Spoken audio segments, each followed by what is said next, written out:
Okay, good evening. Welcome to my second live stream. So I'm excited. I'm a little nervous, and I'm still learning all the little doohickeys and technology. And so bear with me. But anyway, so good evening, everyone, and hello to the Rewatch crew. Welcome to Facts, Opinions, and Real Talk. I'm your host, Heather. And so, first of all, before we actually get really started, I just want to give a huge shout out to some folks that you may or may have not seen their YouTube and on Twitter. These folks have really inspired me to create my own channel. So I just want to give a big shout out first of all to Miss Brandy Churchwell and JT Brewmaster from 13th Juror. And their handle, if you're not following them, will be down in the description in this live stream. So please follow them and give them a like on all their videos. The next one that I would like to give a big shout out to is Miss Pretty Lies and Alibis herself, Gigi. Love her voice. Love that she's Southern. And she's just really cool. And I don't know. I dig her. And she tells the facts. She tells good stories. And she's got a good heart. And so again, her information will be down at the description down below. And let's see here. Okay. And then the last one that I would like to give a big shout out to tonight is going to be Surviving the Survivor with Joel and Miss Carm. Thank you. Thank you. They are fantastic. I love their show. What they do is they bring on guests that with all kinds of background, that they whether it be psychologists or former detectives or attorneys. I mean, I have really learned a lot from them. And again, their information will be down in the description of this stream. So moving on, let's see here. Again, I want you to like their channels, and I promise you won't regret it. All righty. Okay, back to me. No, I'm really not like that. I'm just trying to, work the little nerves out. But so getting to the subject of why I wanted to start this this channel. And many of us, including myself, we are fascinated with true crime. True crime is intriguing and it's perplexing and frightening and disturbing. And I was a kid, I would watch all kinds of horror movies, Jason, Halloween, blood or whatever. And so when I go and visit my Aunt Judy, I would always say, "Hey, have you seen this scary movie?" Because she liked to watch movies too. And she's like, "Oh no, I don't watch those kind of scary movies." And I was like, "Huh?" I didn't really understand what she meant. And she was like, "Well," she said, "I watch movies based on true stories because those movies are scarier." And it wasn't until I was an adult that I truly understood what she meant.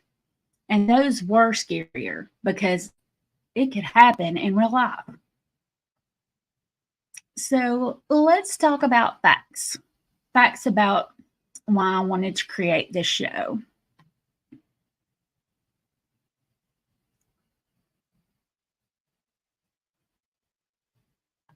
Oh, and I'm sorry you didn't get the music with that. So guess what? We're going to replay it again. Okay, I guess now it's playing low. Okay, we're going to get one more time. Third time's charm, right?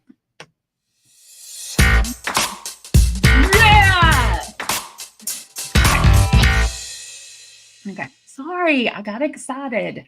Okay, so again, newbie here in technology, and I threw this all together last minute. So, okay, so let's talk about some facts. I created facts, opinions, and real talk for several reasons. Some of the reasons are personal, not like traumatic personal, but I don't want to get into it yet. Maybe that could be a good tale for another day. The other reasons I wanted to create this channel was to be able to help and support people the best way I'm able, which is currently through social media. I am not a detective. I'm not a doctor or a lawyer, nor do I play one on YouTube. I do, though, have a bachelor's degree in education, and I enjoy sharing things that I learn with others. I want to help shed light to cases that I feel need the attention. When a case gets media attention, a lot of misinformation spreads like wildfire. And if I'm following a high profile case, I'll do this a lot. I did this and currently doing so with the Idaho 4 case. I will go to Reddit and read around, and then it's like, wait a minute, I don't think that's what happened. And so I turn around and I go to Moscow PD's website page, where they had the media set up with the press conference and the press releases and the rumor control. And then I go, oh yeah, you're wrong. This is what they gave us. And did they give us everything? Not necessarily. And that's okay, because they've got an important case to work, and they don't need to mess it up just because everybody wants to be nosy.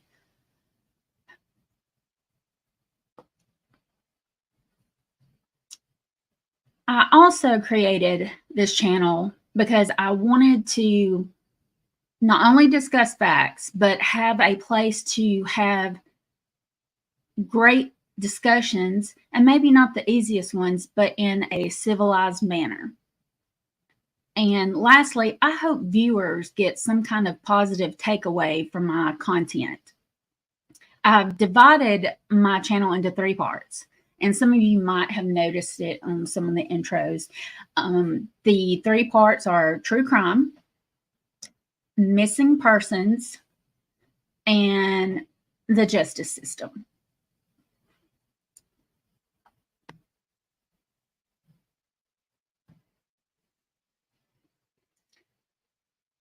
And let's slow this baby down.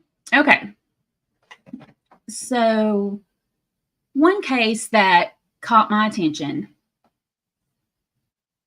is the unusual death of Ellen Greenberg. And as you see, she's right here in this picture. Gorgeous, gorgeous woman. Gone too soon. And she was a teacher. Her smile just says it all. It's really heartbreaking. But I say it's an unusual death because it was originally ruled a homicide, then changed to a suicide. I learned about Ellen's case through Surviving the Survivor. This is a case that I advocate for and share a lot on Twitter. I try to at least once a week. Of course, that doesn't always happen, but they've got to reopen this case. And so this is one that is on my list of true crime that I want to dive deep and show you the evidence, and hopefully get some people to help get the word out that this case needs to be reopened. I can't even get it out. I'm so disturbed by this case because this woman was stabbed 20 times. 20 times she was stabbed. And some of them were in the back. And I think maybe 2. And again, this is when I'll be doing my research, and when I share the case, I'll have more definitive facts. But I believe 2 of the wounds were post-mortem. So that means it was after she was deceased. So that makes no sense whatsoever. And like, I've heard a couple of people talking on the news, and they would say, like, imagine having a paper cut. And I mean, I've had some really deep ones. Paper cut is nothing. Try like those manila manila folder paper cuts. Oh, they hurt, and they cut so deep, and they're wider than paper. But imagine doing that to yourself 20 times. I mean, the pain, you're really going to sit there and do that? It just makes no sense. So Ellen's parents are still, hoping to get this case reopened, and I hope to help them and maybe find some people along the way to do so. So I also advocate for missing persons. And I don't care what age, race, or sex, or none of that mess. Every missing person is important. The mysterious disappearance of Daniel Robinson really got my attention last year. I believe I saw it on an episode of Disappeared. He is a young geologist. As you can see in his picture, he's got his hard hat on. He's a geologist, and he moved out to Arizona and was working. And while he was out on a job working, came up missing. Nobody could find him. Later, his vehicle was found. It had been wrecked. No sign of Daniel. Strange things going on with this case. Just does not make sense. And I know there are some pieces that, again, law enforcement can't share, but what's out there makes no sense. And so I'm looking forward to sharing this one. It's been very important to me because we're in the 21st century, people, and we got people missing. We have people missing. We can make people with artificial intelligence appear, but we can't find real people. That is absurd. I don't understand. It makes no sense. But this will be on the top of my missing persons cases when I get to that segment. And I have to give props to Daniel's daddy. Mr. Robinson he lived in, it's either North or South Carolina. I apologize. I'll get the facts straight when I get to that case. He moved all the way to Arizona 2 years ago when Daniel went missing in 2021. He moved out there to look for his son, and is still out there.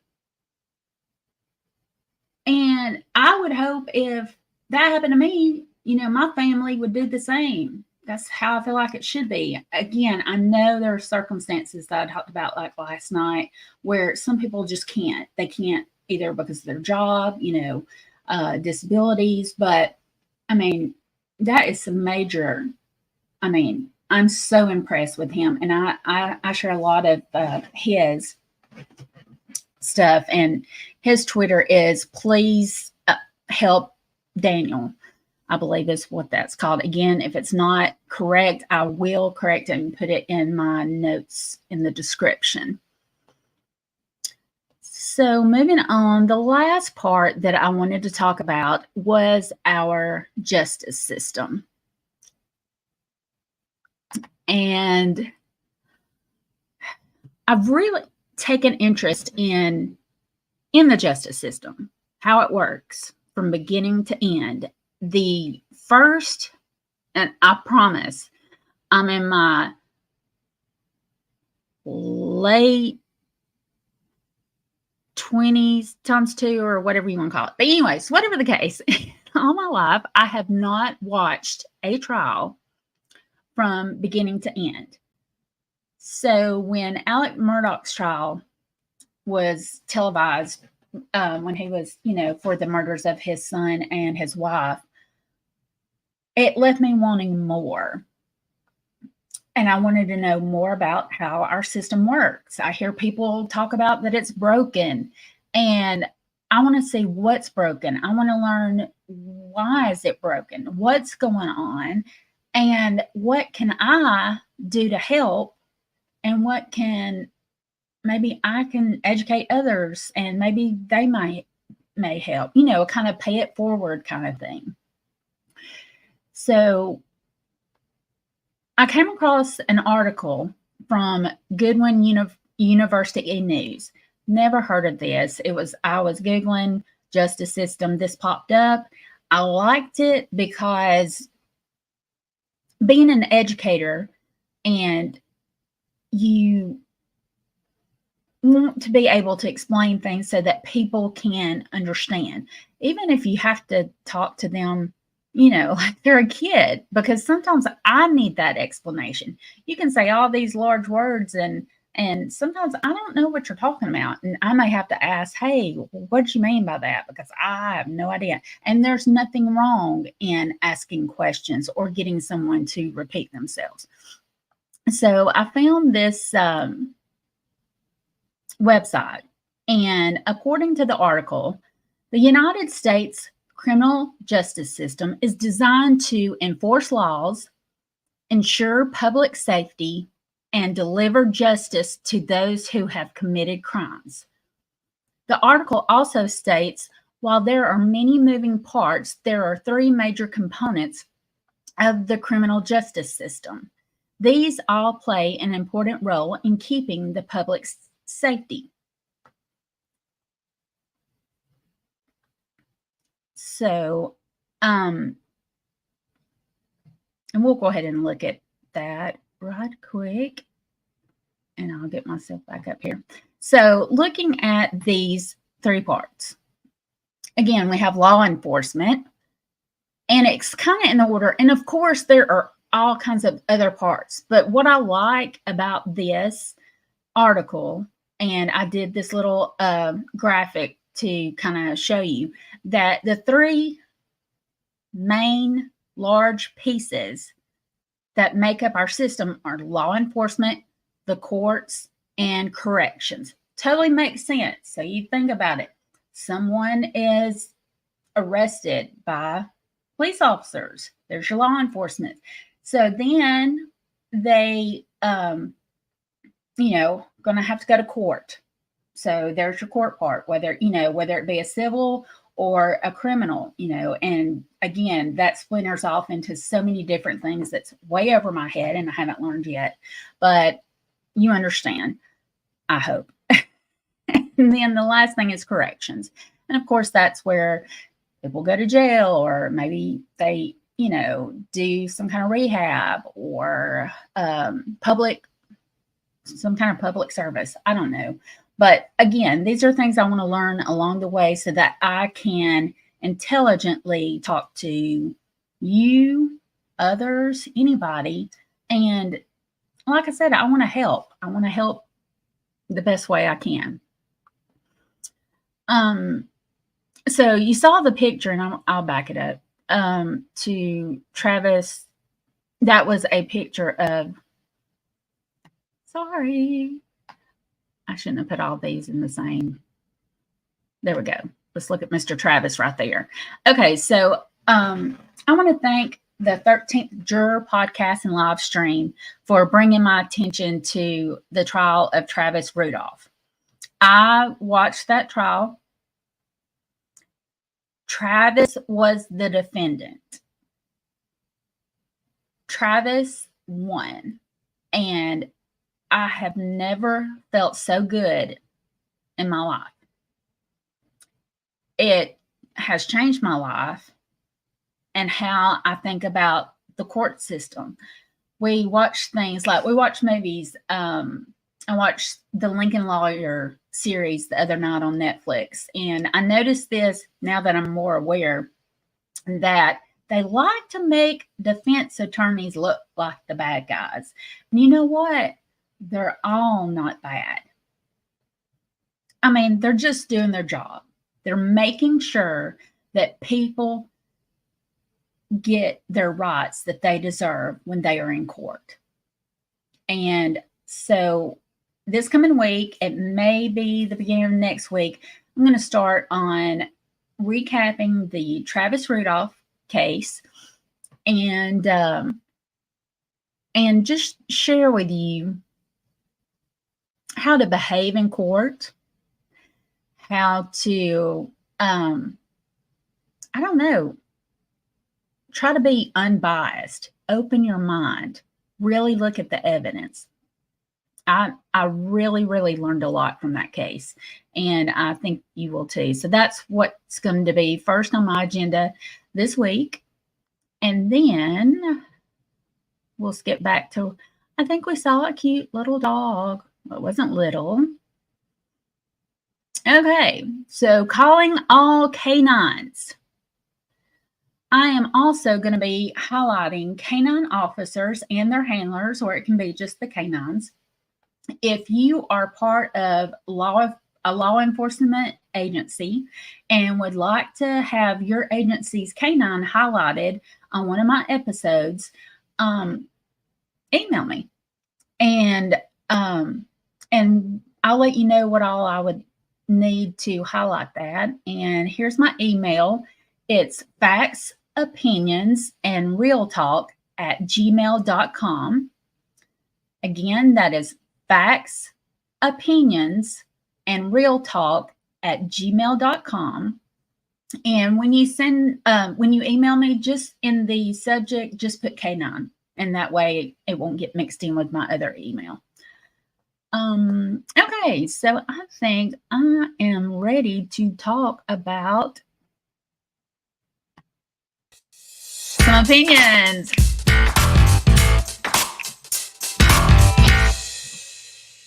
Yay! Okay. So, let me see.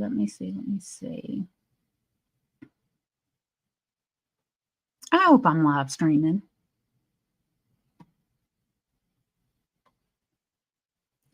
Because I can't see diddly squat. So, yeah.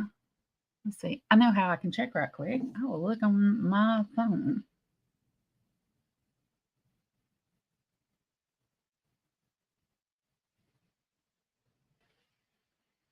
Y'all bear with me, because I'm sure plenty of you have had to wait for people their phones. Okay.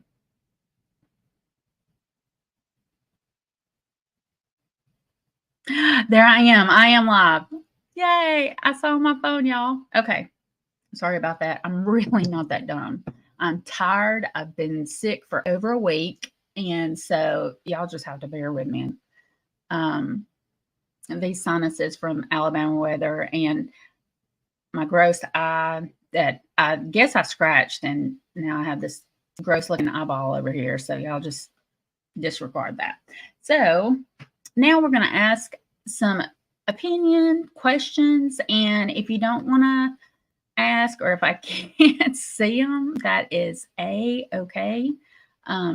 You can put them in the chat. Maybe I can respond afterwards until I learn how to use this lovely thing. Oh, I do have 2 viewers, so thank you, because probably one of them is my mom. Thanks. Okay, so let's look at opinion numero uno. Let me get a sip of drink, which again is Skittles sugar-free drink packs with water. Okay, so what got you into true crime? Well, check again to see. I don't see any comments. So I'm going to say nobody, maybe nobody had, nope. Okay. That was me messing with the thing. Okay. So nobody has anything, and that is A-okay. I can talk. What got me into true crime? Let's see. I think when I was younger, I know for once we had a gentleman who murdered his ex-wife and I think her family. Again, I was young. I didn't get all the things. And I remember that was scary. And a boy I went to school with in middle school, he passed. And where I'm leading to with these stories are that I don't know what happened. Like, why did this boy pass away? Why did the man murder his ex-wife? I just, I didn't understand. And so I think that had a little bit with it. And then, like my aunt said, it's scarier, but I take true crime as like a learning. When I'm watching ID channel or listening to podcasts or watching YouTubers, I like to learn so I can be safe, I can be knowledgeable,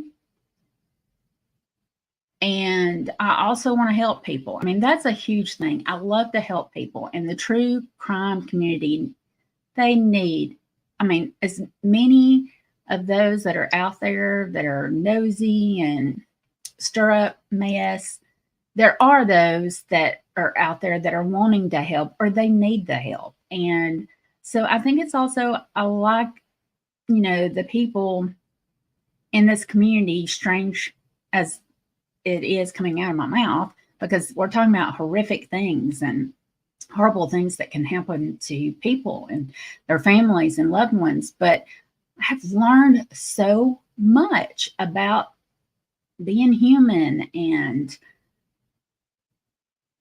just how we react in relationships. And I don't know, it's some of it is wisdom that, I'm glad I've not had to deal with some of the situations that some people have. But it is that wisdom that people are sharing, that if you're in a bad situation, whatever that might be, take that wisdom and do something with it. Get help. Ask for help. You're not alone. Those kinds of things. So that's probably why I wanted to get into true crime. And also the science. I forgot about that. I'm a science person, so I like to learn about, some of the DNA testing that they're doing and seeing where that's going. So those are some reasons why I got into true crime. So let's move on to the next one. And let's see here. Okay. Do you think it's healthy to immerse yourself into true crimes? And when I say into true crimes, I mean like either you're following a trial where, something happened to a child and it could last however many weeks, or trying to find a missing person, or, just any kind of, anything to do with true crime. Do you think it's healthy to watch it continuously, whether it's TV, podcasts, reading it on social media?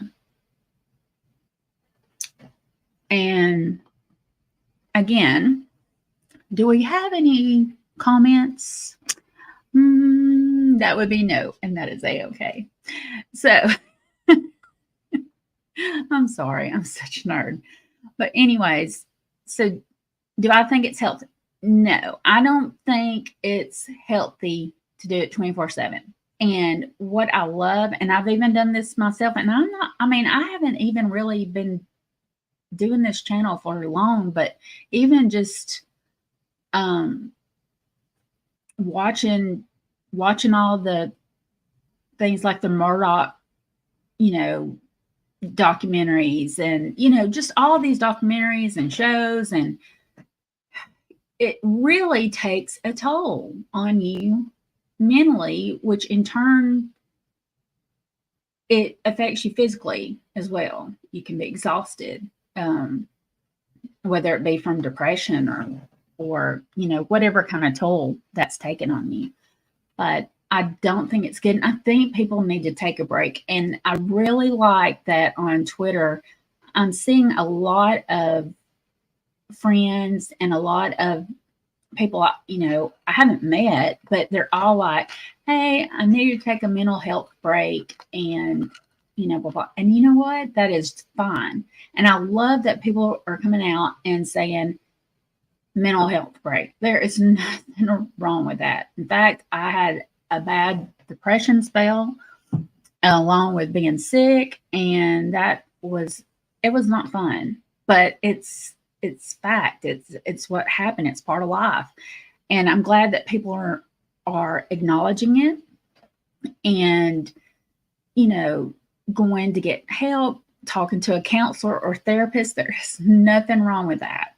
It's like talking to a friend, but, well, you pay them.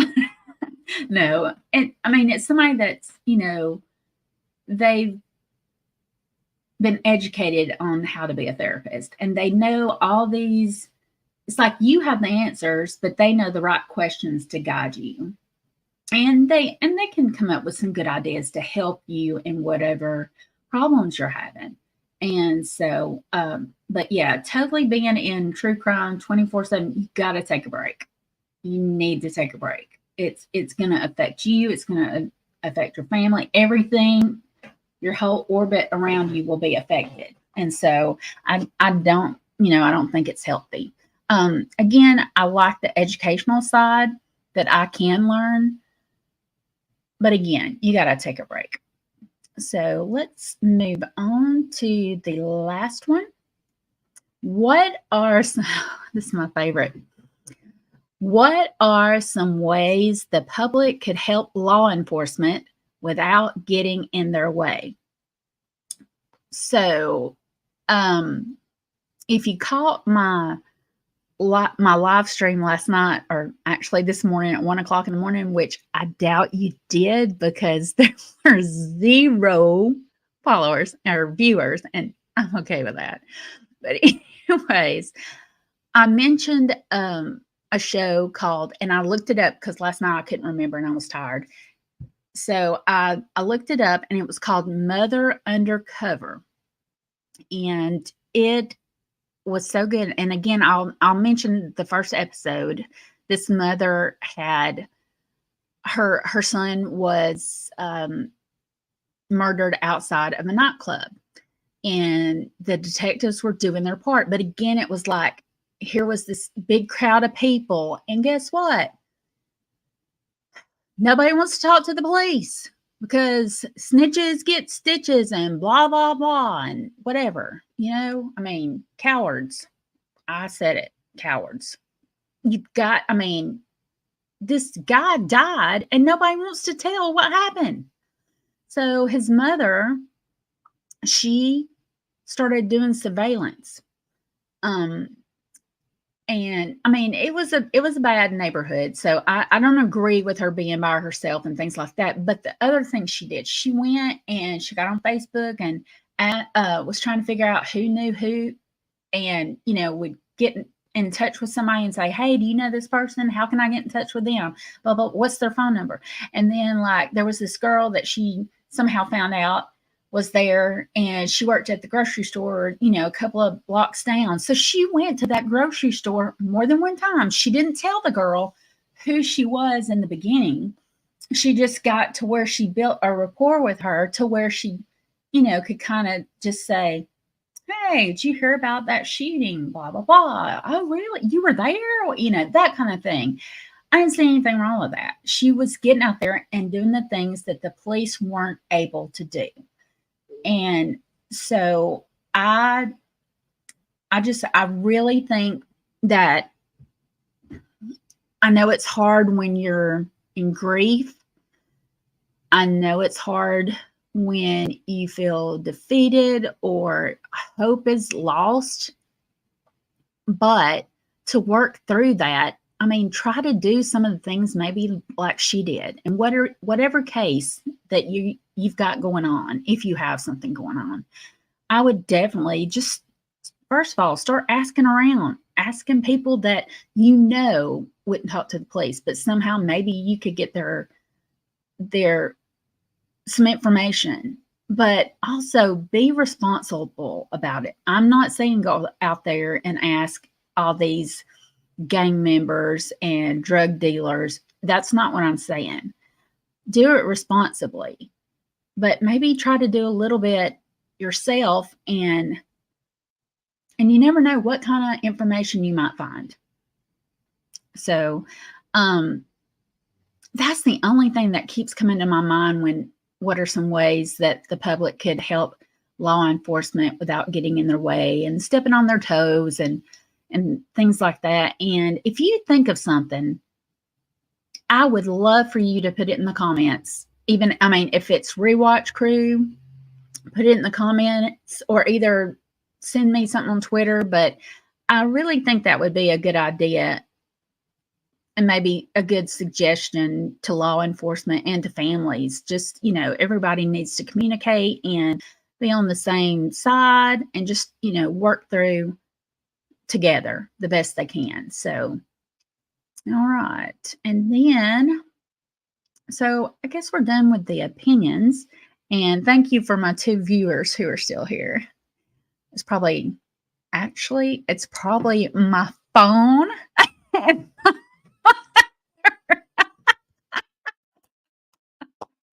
Okay, and I say my phone because it's my personal account. I don't know.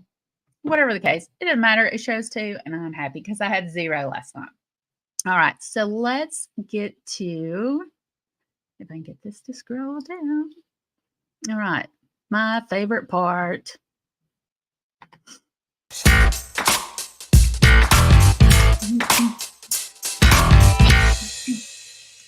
Real talk. And I need to take this banner off. Okay. All right. And we'll get this back to moi. Okay. So time for real talk. So getting back to generically talking about true crime cases. These cases are like automobile accidents that you pass. You shouldn't look, but you just can't help yourself. Then we all turn into those looky-loos and rubberneckers.